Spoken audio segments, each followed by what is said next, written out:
ഒത്തിരിയേറെ സന്തോഷത്തോടെ ചിന്മയ ഫോണുമായി മുറിയിലേക്ക് കയറിയത്. കുറേ നേരമായി മഹേഷേട്ടനെ വിളിക്കുന്നു. കോള് പോകുന്നുവെന്നല്ലാതെ ഇതുവരെയും ഒന്നും എടുത്തില്ല. അതിൻ്റെ ഒരു നിരാശയും മുഖത്തുണ്ട്. മുറിയിൽ തലങ്ങും വിലങ്ങും അവൾ നടന്നു. എപ്പോഴേലും ഒന്ന് തിരിച്ചു വിളിക്കുന്നതും കാത്ത്. ഞാനൊന്ന് കടയിൽ പോകുക, അടുപ്പത്തിരിക്കുന്നത് കൂടെ ഒന്ന് ശ്രദ്ധിച്ചേക്കണം. 24 മണിക്കൂറും ഫോണും പിടിച്ചുകൊണ്ട് നടക്കാതെ. വാതിൽപ്പടിയോളം മാത്രം വന്നുകൊണ്ട് അമ്മ പറഞ്ഞിട്ട് പുറത്തേക്കിറങ്ങി. ചിന്മയ മറുത്തൊന്നും മിണ്ടാതെ കയ്യിലിരുന്ന ഫോൺ ടേബിളിലേക്ക് വെച്ചിട്ട് മുറിയിൽ നിന്ന് പുറത്തേക്കിറങ്ങി. ഈ മഹേഷേട്ടൻ ഇത് എവിടെ പോയി കിടക്കുക? ഒരു കാര്യം പറയാൻ വിളിച്ചാൽ പോലും എടുക്കില്ല. എന്തെത്ര കണ്ട് തിരക്ക്. എൻ്റെ വീട്ടിലെങ്ങാനും ആയിരിക്കണമായിരുന്നു. അമ്മയും അച്ഛനും ചന്തോട്ടനും കൂടി വീട് ഉത്സവപ്പറമ്പാക്കിയാണ്. അരിയൂറ്റി വയ്ക്കുന്നതിനോടൊപ്പം ചിന്മയ ചുണ്ടിനിടയിലിട്ട് മുറുമുറുത്തു കൊണ്ടിരുന്നു. തിരക്ക് പിടിച്ച ജോലികൾക്കിടയിലായിരുന്നു മുറിയിലിരുന്ന ഫോൺ വീണ്ടും ശബ്ദിച്ചത്. ചിന്മയ ഗ്യാസ് സ്റ്റൗ ഓഫ് ചെയ്ത് അങ്ങോട്ടേക്ക് പാഞ്ഞു. എത്തുമ്പോഴേക്കും കോള് കട്ടായിരുന്നു. പ്രതീക്ഷിച്ചതുപോലെ തന്നെ മഹേഷേട്ടനായിരുന്നു. അതുകൊണ്ട് അപ്പോൾ തന്നെ തിരിച്ചു വിളിച്ചു. ഒറ്റ റിങ്ങിൽ തന്നെ ആൾ കോൾ എടുക്കുകയും ചെയ്തിരുന്നു. മഹേഷേട്ടൻ ഇത് എവിടെ പോയി കിടക്കുമായിരുന്നു? ഞാൻ എത്ര നേരമായി വിളിക്കുന്നു എന്നറിയോ? ചിപ്പിയുടെ പരിഭവം നിറഞ്ഞ ശബ്ദം. ഓട്ടത്തിലായിരുന്നു എൻ്റെ കുഞ്ഞി. ഫോൺ സൈലൻ്റ് ആക്കി വെച്ചേക്കുമായിരുന്നു. എന്നാലും പറയാനായിട്ട് വിളിച്ചാൽ പോലും എടുക്കരുത്. ക്ഷമിക്കൂ കൊച്ചേ, നിനക്കറിയാലോ കാര്യങ്ങൾ. അല്ല, എന്തിനാ വിളിച്ചേ? അതില്ലേ മഹേഷേട്ടാ, എൻ്റെ റിസൾട്ട് വന്നു. വന്നോ? എന്നിട്ട് എങ്ങനെയുണ്ട്? പാസ്സായി, 86% ഉണ്ട്. ആഹാ, എൻ്റെ കൊച്ചി പ്രശ്നങ്ങളുടെ ഇടയിലും പഠിച്ചെടുത്തല്ലോ.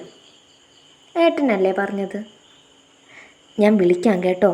കൂടുതൽ ചോദ്യമോ പറച്ചിലോ ഇല്ലാതെ മഹേഷ് പെട്ടെന്ന് കോള് കട്ടാക്കി. ആരെങ്കിലും ഓട്ടം പോകാൻ വിളിച്ചിട്ടുണ്ടാകും. ഇതൊക്കെ അറിയാമെങ്കിലും പെട്ടെന്ന് അങ്ങ് വെച്ചു കളഞ്ഞപ്പം ചിന്മയ്ക്ക് കുഞ്ഞൊരു നോവ് തോന്നി. കുറച്ചധികം നേരെ ഇരുന്ന് സംസാരിക്കണമെന്ന് കരുതിയതാ. ഒരു ഉമ്മയൊക്കെ തരുമെന്ന് പ്രതീക്ഷിച്ചു. പക്ഷെ ഒന്നും ഉണ്ടായില്ല. ചിന്മയെ ഫോൺ മാറ്റി വെച്ച് തിരിഞ്ഞു നടന്നു. 10ാം ക്ലാസ്സിലെ പരീക്ഷയുടെ റിസൾട്ട് വന്നപ്പം വീട്ടിലൊരാഘോഷമായിരുന്നു. കേക്ക് കട്ട് ചെയ്യലും പായസം വെക്കലും അടുത്ത വീട്ടിൽ സ്വീറ്റ്സ് കൊടുക്കലും ഒക്കെ ആയിട്ട് ചെറിയൊരു ഫാമിലി ട്രിപ്പും ഒക്കെ ആയിട്ട് അടിച്ചുപൊളിയായിരുന്നു. ചിപ്പിക്ക് ആ ഒരു ഓർമ്മയിൽ കണ്ണു നിറഞ്ഞു. എന്തൊക്കെ നഷ്ടപ്പെടുത്തിയിട്ടാണ് ഇങ്ങോട്ടേക്ക് വന്നത്? ഒക്കെയും മഹേഷ് എന്ന ആളോടൊത്ത് അടങ്ങാത്ത പ്രണയത്തിൻ്റെ പേരിൽ. അമ്മയൊക്കെ അറിഞ്ഞിട്ടുണ്ടാകില്ല റിസൾട്ടിൻ്റെ കാര്യം. അറിയിക്കണമെന്നൊക്കെയുണ്ട്. പക്ഷെ പേടി. അമ്മുവിന് മെസ്സേജ് അയച്ചു. അവൾക്ക് സന്തോഷമായിരുന്നു. ഇടയ്ക്ക് വിളിച്ചു കുറേ സംസാരിച്ചു. മഹേഷ് ഏട്ടനോടല്ലാതെ ഇവിടെ ആരോടും പറഞ്ഞിട്ടില്ല. അമ്മയോട് ഇപ്പോഴും എന്തെങ്കിലും ചോദിക്കാനും പറയാനും ഒരു മടിയാണ്. കാരണം അറിയാത്തൊരു മടി. സന്ധ്യ കഴിഞ്ഞാണ് അന്ന് കുളിക്കാൻ പോയത്. പിടിപ്പത് പണിയിലായിരുന്നു. അതുകൊണ്ട് തന്നെ വൈകി. കുളിച്ചിറങ്ങിയിട്ടിരുന്നതും നനച്ച് അയയിലിടുമ്പോഴായിരുന്നു പുറകിൽ നിന്നും മഹേഷേട്ടൻ പൂണ്ടടക്കം ചുറ്റിപ്പിടിച്ചത്. പ്രതീക്ഷിക്കാഞ്ഞതായതുകൊണ്ട് തന്നെ പെട്ടെന്നൊന്ന് പേടിച്ചു പോയി. പക്ഷേ ആ വിയർപ്പിൻ്റെ ഗന്ധം തനിക്ക് പരിചിതമായിരുന്നത് കൊണ്ട് തന്നെ ആ കുഞ്ഞു പേടി അപ്പാടെ പോയി. മഹേഷിൻ്റെ കൈക്കുള്ളിൽ ഇരുന്നു കൊണ്ട് തന്നെ തിരിഞ്ഞ് മുഖത്തേക്ക് ഉറ്റുനോക്കി. അവിടെ ആകെ ചിരിയിലും സന്തോഷത്തിലുമാണ്. പുരികമുയർത്തി ചിന്മയ എന്താ എന്ന പോലെ ചോദിച്ചു. അപ്പോഴൊന്ന് കണ്ണിറുക്കി കാട്ടി. വിട്ടേക്ക് മഹേഷേട്ടാ, അമ്മയൊക്കെ ഇങ്ങോട്ട് ഇറങ്ങിയ മഹേഷ് ചിരിയോടെ തിരിച്ചു ചോദിച്ചു. നാണക്കേടാവും കേട്ടോ. അതിന് ഞാൻ എൻ്റെ ഭാര്യയല്ലേ കെട്ടിപ്പിടിച്ചിരിക്കുന്നത്. ഓ അങ്ങനെ. അല്ല, എന്താ ഇത്ര തെളിച്ച മുഖത്ത്? എൻ്റെ കൊച്ചു പരീക്ഷയൊക്കെ എഴുതി നല്ല മാർക്ക് വാങ്ങി പാസ്സായതല്ലേ. അപ്പോൾ പിന്നെ കെട്ടിയവനായ ഞാൻ സന്തോഷിക്കണ്ടേ? ഈ സന്തോഷം മാത്രമേ ഉള്ളോ? എൻ്റെ വീട്ടിലായിരുന്നെ കാണായിരുന്നു. ചിന്മയ വലിയ വീമ്പ് പോലെ പറഞ്ഞത് കേട്ടപ്പോൾ മഹേഷിൻ്റെ കൈകൾ അയഞ്ഞു. മുഖത്തെ ചിരി മങ്ങി. ചിപ്പി അവനെ ഉറ്റുനോക്കി. തനിക്ക് മുഖം തരാതെ വെട്ടിച്ചു മാറ്റുന്നവനെ അവൾക്ക് നേരെ തിരിച്ചു വെച്ചു. വിഷമായോ മഹേഷേട്ടാ? ഞാൻ വെറുതെ പറഞ്ഞതല്ലേ. ഇല്ല, നീ അകത്തേക്ക് വാ. ചിന്മയെ നോക്കി പണിപ്പെട്ടുകൊണ്ട് ഒന്ന് കണ്ണ് ചിമ്മി മഹേഷ് ഉള്ളിലേക്ക് നടന്നു. ചിന്മയ സ്വന്തം തലക്കിട്ടൊന്ന് കിഴുക്കി. അങ്ങനെ പറയാൻ തോന്നിയ നേരത്തെ സ്വയം പഴിച്ചു. പിന്നെയും ഇത്തിരി നേരം കൂടി അവിടെ നിന്നിട്ടാണ് ചിപ്പി അകത്തേക്ക് നടന്നത്. പുറകുവശം വഴി തന്നെയാണ് അവൾ ഉള്ളിലേക്ക് കയറിയത്. അകത്തേക്ക് കയറിയ ചിപ്പിയുടെ കണ്ണുകൾ തിളങ്ങി. അമ്പരപ്പോടെ മുഖം വിടർന്നു. കൈകൊണ്ടവൾ വായ മൂടിപ്പോയി. അവൾ മഹേഷിൻ്റെ അടുത്തേക്ക് ചേർന്ന് നിന്നു. കണ്ണു നിറഞ്ഞ് കാഴ്ച മങ്ങി. അത് മറയ്ക്കാൻ എന്ന പോലെ ചിപ്പി മുഖം താഴ്ത്തി കളഞ്ഞു. ഉരുണ്ടുകൂടിയ ഒരു തുള്ളി നീര് തറയിലേക്ക് വീണു. ചിപ്പി ആരും കാണാതെ അത് കാലുകൊണ്ട് തുടച്ചു കളഞ്ഞു. ഏട്ടൻ്റെ മറവിൽ പോയി നിൽക്കാതെ ഇങ്ങോട്ട് വന്ന് കേക്ക് കട്ട് ചെയ്ത് ചിപ്പിയെടുത്തി. മീനു കളിയാക്കി ചിരിച്ചുകൊണ്ട് പറഞ്ഞപ്പോൾ ചിന്മയ ആദ്യം മിഴികളുയർത്തി നോക്കിയത് മഹേഷിനെയാണ്. അവൻ കണ്ണുകൊണ്ട് അനുവാദം കൊടുത്തപ്പോഴാണ് ചിപ്പി അങ്ങോട്ടേക്ക് ചെന്നത്. ഏട്ടനും കൂടി അടുത്ത് നിൽക്ക്. നൈഫ് എടുത്ത് പിടിച്ചു നോക്കി നിൽക്കുന്ന ചിപ്പിയെ കണ്ടുകൊണ്ടാണ് മീനു മഹേഷിനോട് പറഞ്ഞത്. അവളും അത് ഒരുപാട് ആഗ്രഹിച്ചിരുന്നു. ഏയ്, അവൾ കട്ട് ചെയ്യട്ടെ. വാ മഹേഷേട്ടാ. ചിപ്പിയുടെ പതിഞ്ഞുള്ള വിളിയിൽ മഹേഷിനെ എതിർക്കാൻ തോന്നിയില്ല. അവനും ഒപ്പം പോയി നിന്ന് കൈ പിടിച്ച് കേക്ക് മുറിച്ചു. ചിപ്പിക്ക് അതിൽ പരമൊന്നും വേണ്ടായിരുന്നു. മഹേഷ് തന്നെ ആദ്യം ഒരു കുഞ്ഞി പീസ് കേക്ക് അവൾക്ക് വെച്ചു കൊടുത്തു. ചിന്മയെ തിരികെയും. എല്ലാവർക്കും അടുത്തേക്ക് ചെന്ന് അവൾ ഒരു മുറി കൊടുത്തു. ആയമ്മയുടെ മുഖത്ത് തെളിച്ചില്ലെങ്കിലും നിരസിച്ചില്ല. കേക്ക് കഴിഞ്ഞുമുണ്ടായിരുന്നു മഹേഷേട്ടൻ്റെ വക ഒരു സർപ്രൈസ്. അന്ന് എല്ലാവർക്കും പുറത്തു നിന്ന് ചൂട് പൊറോട്ടയും ബീഫ് കറിയും ഒക്കെ വാങ്ങിക്കൊണ്ട് വന്നു. ഒരു കഷ്ണം മുറിച്ച് വായിൽ വെക്കുമ്പോഴും നേരത്തെ മഹേഷേട്ടനോട് അങ്ങനെ പറഞ്ഞു പോയതിലുള്ള വിഷമം തികട്ടി വന്നുകൊണ്ടിരുന്നു. പതിവ് പോലെ എല്ലാവരും കിടന്നു കഴിഞ്ഞ് പാതകവും തൂത്തു തുടച്ച് വൃത്തിയാക്കിയിട്ട് ബാക്കി വന്നതിൽ ഒരു പീസ് കേക്കുമായിട്ടാണ് ചിപ്പി മുറിയിലേക്ക് ചെന്നത്. കിടന്നില്ലായിരുന്നോ? ചിപ്പി മഹേഷിനടുത്തേക്ക് നടന്നു. ഇല്ല. മഹേഷേട്ടൻ എന്നോട് ദേഷ്യമാണോ? ചെറുതായിട്ട്. ഞാൻ അങ്ങനെ ഉദ്ദേശിച്ച് പറഞ്ഞതല്ല മഹേഷേട്ടൻ. അവളുടെ ശബ്ദമിടറി. കരയാനാണ് ഭാവമെങ്കിൽ നീ ഇപ്പം മുറുക്കി പുറത്തു കിടക്കും. യാതൊരു ഭാവമാറ്റവും ഇല്ലാതെ അവൻ പറഞ്ഞത് ചിപ്പി ചുണ്ടു ചുളുക്കി ഉറ്റുനോക്കി. മഹേഷ് കൈയെത്തി അവളെ വലിച്ച് മടിയിലേക്കിരുത്തി. എനിക്കറിയാം കൊച്ചേ, പക്ഷെ നീ പറഞ്ഞത് സത്യം തന്നെയാണ്. ഇപ്പോഴും നിൻ്റെ വീട്ടിൽ നിന്നതുപോലെ നിനക്കിവിടെ നിൽക്കാനാകുന്നില്ല. അവിടെ കിട്ടുന്ന സ്നേഹവും പരിഗണനയും ഒന്നും ഇവിടെ കിട്ടുന്നില്ല. എന്നെക്കൊണ്ടാകുന്നത് പോലെ. മഹേഷ് പറയാൻ തുടങ്ങുന്നതിന് മുന്നേ തന്നെ ചിപ്പി കൈകൊണ്ട് അവൻ്റെ വായ മൂടിപ്പിടിച്ചു. മതി, ഞാൻ പറഞ്ഞില്ല അറിയാതെയാണെന്ന്. ഇനിയും അത് തന്നെ പറഞ്ഞുകൊണ്ടിരുന്ന എനിക്ക് സഹിക്കില്ല. അവളുടെ മുഖം താഴ്ന്നു. ഇല്ല, ഞാനത് വിട്ടു. ഇതാ കഴിക്കേ. നീ തന്നെ കഴിച്ചോ. ചിപ്പി ഇരുവശത്തേക്കും തല വെട്ടിച്ചു. മഹേഷ് അവളുടെ കയ്യിൽ നിന്നും ആ കേക്കെടുത്ത് വായിൽ വെച്ചു കൊടുത്തു. ചിപ്പി അമ്പരന്ന് നോക്കി. മഹേഷ് ഒരു കള്ളച്ചിരിയോടെ അവളുടെ മുഖത്തേക്ക് അവൻ്റെ മുഖം അടുപ്പിച്ചത് കടിച്ചു പിടിച്ചു. കുറേശ്ശെയായി അവനത് വായിലേക്ക് നുണഞ്ഞിറക്കിക്കൊണ്ടിരുന്നു. ചിപ്പി ഒന്ന് നിവർന്ന് പൊങ്ങിക്കൊണ്ട് അവൻ്റെ മുടിയിൽ കൊരുത്ത് പിടിച്ചു. അവസാന തുണ്ടും നുണഞ്ഞുകൊണ്ട് അവൻ അവളുടെ ചുണ്ടിൽ പിടുത്തമിട്ടു. ചിപ്പിയുടെ കൈകൾ തലമുടിയിൽ മുറുകി. മഹേഷിനെ വിടാൻ ഭാവമില്ലായിരുന്നു. അവൻ പിന്നെയും മതിയാവാത്തതുപോലെ ആ ചുണ്ടുകൾ വായിലേക്ക് വെച്ച് ചുംബിച്ചുകൊണ്ട് തന്നെയിരുന്നു. അതിനോടൊപ്പം കൈകളും അവളിൽ അലഞ്ഞു തുടങ്ങി. കാലിൽ നിന്നും അവളുടെ മേലേക്ക് കയറിയ അവൻ്റെ കൈകൾ ചിന്മയുടെ മാറിൽ പിടുത്തമിട്ടു. ചിപ്പി മഹേഷിനെ മുറുക്കെ പിടിച്ചു. അവൻ ചുണ്ടുകളിൽ നിന്നും വേർപെട്ടുകൊണ്ട് അവളുടെ മാറിലേക്ക് മുഖം പൂഴ്ത്തി വെച്ചു. അവൾ അവിടേക്ക് അവനെ കൂടുതൽ അടക്കുകയും ചെയ്തു. ചിന്മയെ അവനെ അവിടേക്ക് അടക്കി പിടിച്ചു. മഹേഷ് ഏറെ നേരം അവളുടെ ഗന്ധത്തെ ആവോളം ശ്വസിച്ചു. പതിയെ തല ഉയർത്തി നോക്കി. ചിപ്പി കണ്ണു തുറന്നിട്ടില്ല. ഇരുമിഴികളും പൂട്ടി ഒരു ഇരിപ്പാണ് പെണ്ണ്. മഹേഷിനൊരു കുസൃതി തോന്നി. അവളുടെ ഉയർന്ന മാറിടത്തിലേക്ക് അവൻ പല്ലുകൾ ആഴ്ത്തി. ചിന്മയെ ഏങ്ങിപ്പോയി.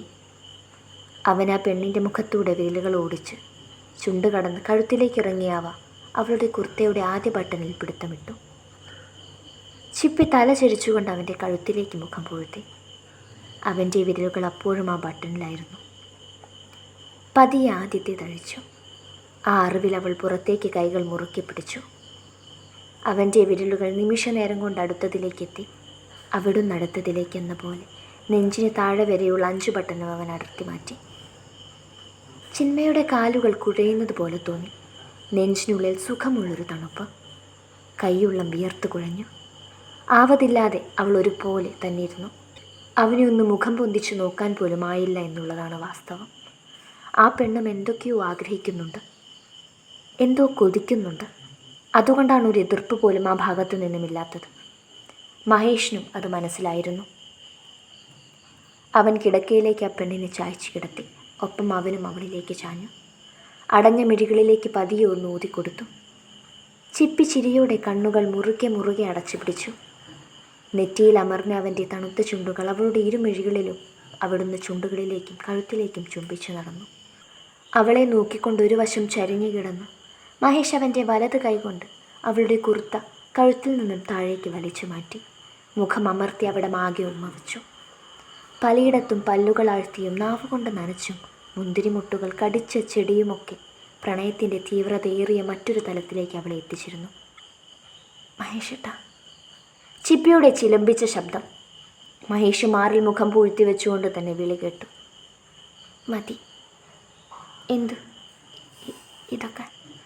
അവളുടെ ശബ്ദം പതിവിലും പതിഞ്ഞു. പക്ഷെ അപ്പോഴും അവൻ്റെ മുടിയിൽ ഓടി നടക്കുന്ന അവളുടെ കൈകൾ നിശ്ചലമായില്ല. ഇത്ര പെട്ടെന്ന് എൻ്റെ കുട്ടി തളർന്നോ? നിനക്ക് തീരെ സ്റ്റാമിനയില്ല കൊച്ചേ. ഓ, മഹേശ്വരനുണ്ടല്ലോ, അത് മതി. അയ്യോ അതുപോരാ, നിനക്കും വേണം, എങ്കിലേ കാര്യമുള്ളൂ. അശ്ശേ, ഒന്ന് പോയ മഹേശ്വര. പോകാനോ? എവിടെ? അപ്പോൾ ബാക്കിയോ? ഒന്നും ആയിട്ടില്ല കൊച്ചേ. അവനൊരു പൊട്ടിച്ചിരിയോടെ പറഞ്ഞു. ആയില്ലെങ്കിൽ വേണ്ട, മഹേശ്വരൻ കിടക്കാൻ നോക്കും, എനിക്ക് വയറ് വേദനിക്കും. ചതിച്ചോ ദേവിയെ? മഹേഷ് കിടന്ന കിടപ്പിൽ തല ഉയർത്തി നോക്കി. ഇല്ല, ആയിട്ടില്ല, പക്ഷെ ആകുമെന്നൊരു പേടി. ഓ അങ്ങനെ, എന്നാ വേണ്ട, കൊച്ചുറങ്ങിക്കോ. അപ്പം നിങ്ങളോ? ഞാൻ ഇവിടെ ഇങ്ങനെ തല ചായച്ച് കെട്ടിപ്പിടിച്ച് കിടന്നോളാം. അപ്പോൾ കിട്ടുന്നൊരു സുഖമുണ്ടോ വെച്ചേ എന്നും പറഞ്ഞുകൊണ്ട് മഹേഷ് അവളുടെ മാറിലേക്ക് വീണ്ടും മുഖം ചേർത്ത് വെച്ചുകൊണ്ട് ആ പെണ്ണിനെ കെട്ടിപ്പിടിച്ചു. അവളും അതേ ചിരിയോടെ അവൻ്റെ മുടിയിൽ തലോടി കിടന്നു. സർട്ടിഫിക്കറ്റ് വന്നിട്ടുണ്ടെന്ന് കോളേജിൽ നിന്ന് അറിയിച്ചതിൻ്റെ പിറ്റേന്ന് തന്നെ മഹേഷും ചിന്മയും കൂടി കോട്ടയത്തേക്ക് പിന്നെയും പോയി. രാവിലത്തെ ട്രെയിനിലാണ് ഇരുവരും യാത്ര തിരിച്ചത്. വീണ്ടും അവിടേക്ക് മടങ്ങുന്നതിൽ ചെറിയൊരു പേടിയൊക്കെ ചിപ്പിയിൽ പ്രകടമായിരുന്നു. അവിടെ വെച്ചെങ്ങാനും വീണ്ടും അങ്കിളിനെ കാണേണ്ടി വന്നാലോ എന്നുള്ള ഒരു കുഞ്ഞു ഭയം. ചെയ്തത് തെറ്റല്ല എന്ന് വാദിച്ചാലും അവരുടെയൊക്കെ മുൻപിൽ പോയി നിൽക്കാനുള്ള ധൈര്യമൊന്നും ഇപ്പോഴും അവൾക്ക് വന്നിട്ടില്ല എന്ന് സാരം. അമ്മുവിനെ ഒന്ന് കാണണമെന്നുണ്ടായിരുന്നു മഹേഷേട്ട. അവൻ്റെ നെഞ്ചിൽ ചായഞ്ഞു കിടന്നുകൊണ്ട് ചിപ്പി പറഞ്ഞു.